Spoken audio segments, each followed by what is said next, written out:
What's up, dude?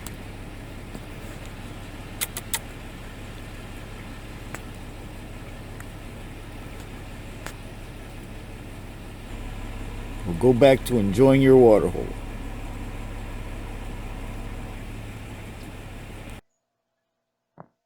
Hey, everybody. Today I want to talk a little bit about road tripping, specifically using a Wrangler for a road trip, and how I feel a Jeep Wrangler is a good companion on a road trip. 2016 JKU Rubicon with the Hard Rock package. Some people don't enjoy road tripping. I, however, really enjoy a road trip, be it on a motorcycle or a car. It's always a lot of fun, and it can be a great adventure. When I was younger, I used to do a lot of road tripping on motorcycles. I had a few different motorcycles, and I especially had a good time when I would take road trips on my. I had a 1985 VF 1000R Honda. Heavy, and it was big, but it was super fast. And I would strap bags to it, tank bags, everything I needed, and I would disappear for days at a time, all over New England, as far south as Virginia, Skyline Drive, Blue Ridge Mountains. It was great fun, but it's not practical. A motorcycle isn't a. It's a great adventure, and it's a great way to experience things, but for comfort at all, it's just not a practical way of road tripping. So the type of vehicle that you're going to take on your road trip really depends on what the goals of your road trip are. If you're going to be in the twisties and you want to do some corner carving, then you're probably going to want a sports car. Something nimble and fun handling, quick corners, things like that. If you're going to be out cruising along the beaches, long stretch of beach, or just out, want to get the fresh air, a convertible is a great way to go. That brings me to the Jeep, the Wrangler. I have the Freedom top on mine. All my other Jeeps, I always had the soft tops. I decided to go with the Freedom top this time, and I really enjoy it. I typically will pull the panel off of the driver's side, and then something happens. It starts raining, inclement weather, whatever it is. It's just a quick couple latches to get it back on. As far as the comfort of a Jeep for long distance, this is a 2016. It's a Rubicon with the Hard Rock package, so it's the fully loaded top of the line for that year. So it has all the creature comforts, leather seats, heated seats, and such. And I really don't have a big issue with the comfort level of this vehicle on long trips. In the last couple of years, I've been regularly doing 13, 14-hour drives one way up into the Carolinas. Its intended purposes, they're decent. Now, maybe if you're over 6 foot or you're a heavier person, it may affect you different. But from me personally, it doesn't really affect me.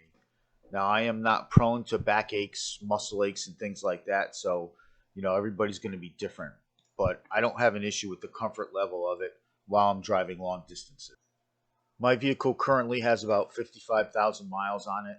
Now I'm running a 3.5-inch Metal Cloak Game Changer, and I'm running on 35s. I'm using the stock Rubicon Hard Rock wheels and running 35-inch tires. Twice I've had an issue with the right rear speed sensor. Both times it happened after I was wheeling pretty hard. I had the alternator go out way back about 10,000 miles. The reliability of the vehicle on my long distance trips has been stellar. I ran into one issue while I was away, and it ended up the blend door for the heater cold wasn't switching. I live in South Florida, so I never use the heat. A couple of years back, I went up into the Carolinas in October, I guess it was, and I was out in the mountains in the morning, like 4 a.m. in the morning, and it got down into the 50s. And I went to turn the heat on, and I had no heat. It just blew cold air. So the one time I really needed the heat, I didn't have it. Not a big deal. I fixed it in the hotel parking lot when it happened.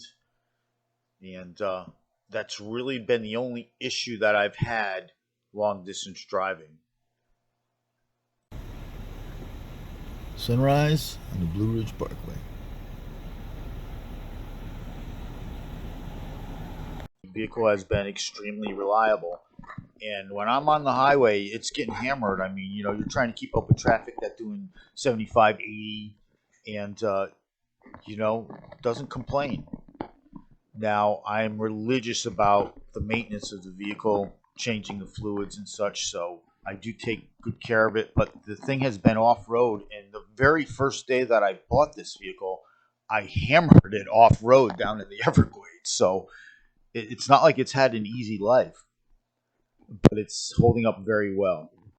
In the past, my Jeeps have been used basically for going out into the swamps and four wheeling. And what always ended up happening, and it happened way back with my CJs and then again with the TJs, is I'd go out and buy a Jeep, fix it a little, make it a little better, make it a little more, a little more, a little more. Next thing you know, I've spent a fortune on it, and I'm out having to tow it or trailer it everywhere I'm going because it's overkill.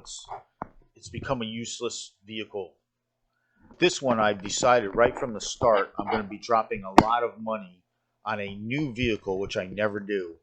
I'm going to use this vehicle more for overlanding type exploring than beating the snot out of it. I'm down here in Southwest Florida, the Everglades, Big Cypress, the swamps, and the mud has this lye in it that just destroys your vehicles. It gets into everything, and I don't know how many vehicles I've killed parts of because of the mud and the gritty sand and everything that gets in there. It's just brutal.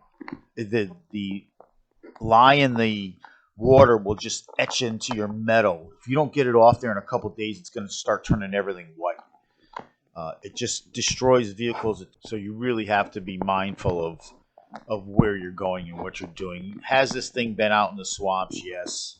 It's not like it's never going to go in the swamp, but it's not going to be an every weekend thing where I'm going to take it out and go mudding or end up, sway bar, axle lock, switches,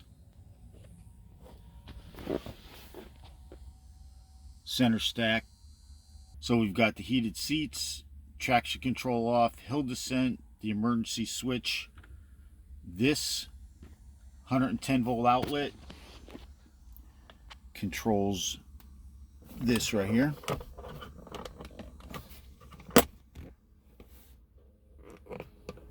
It's under the console. In the console is located this USB and this 12 volt.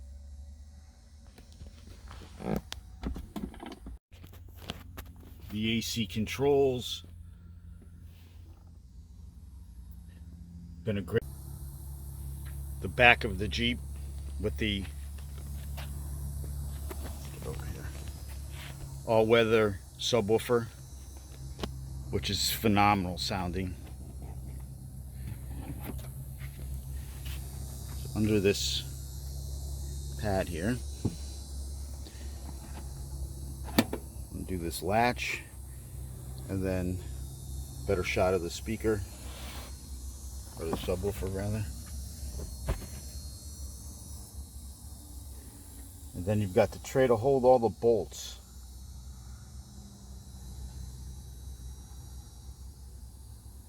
Underneath this is the jack storage area. There's also a small tool kit that came along with everything. Jack that I'll never use. You've got these tie downs here, which are handy. I have used those. Back here you've got a 12 volt DC that's always on, so it will drain your battery down if you leave something on here. When these seats are folded down, there's quite a bit of room in here. Enough room for a person to sleep.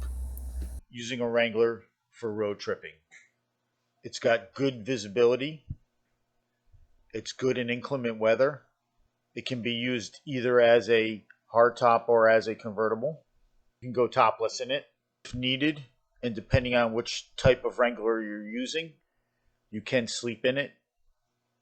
Downsides of using a Wrangler for a road tripping would be the gas mileage, depending on which engine is in your vehicle, and then also comfort level. A lot of people would complain about the comfort level of the Jeep on a road trip.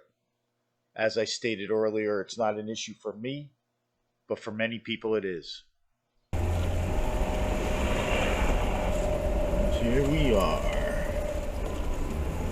Where are we? Here, the fishing hole.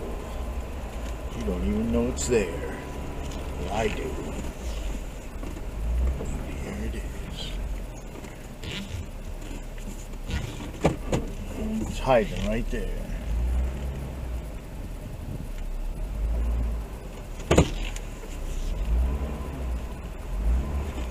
That gator ain't hiding now. Look at it.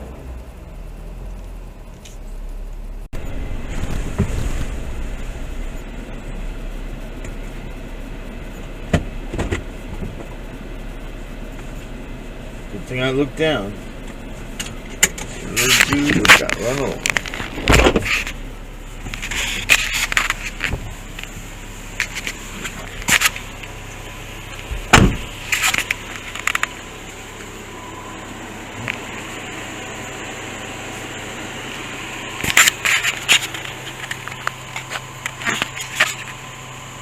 What's up, dude?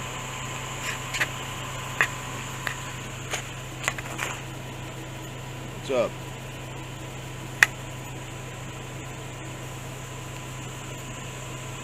Little dude, you need to move. You're in a bad spot there. You know, there's something to be said for being able to just pull the top off a vehicle.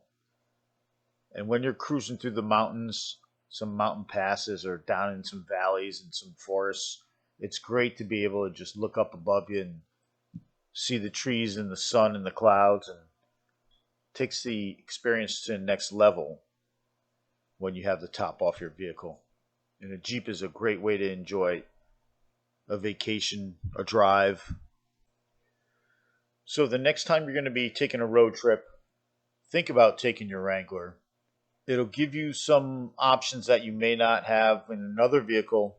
Just the fact that you can pop the top off while you're driving through the mountains or along the beach or wherever you may be going.